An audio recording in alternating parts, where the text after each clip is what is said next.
So I have this sheet of removable vinyl, and I have this cup that's been sanded, so ignore if it's kind of ugly.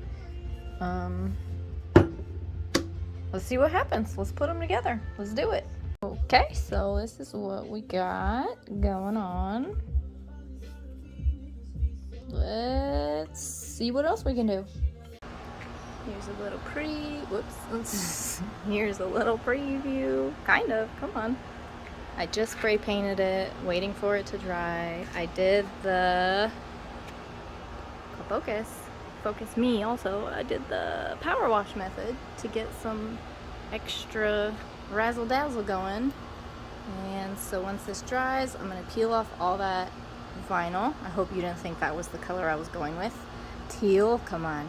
I'm gonna peel it off and then we'll see what's next. Now we've got this with our first coat of epoxy on it.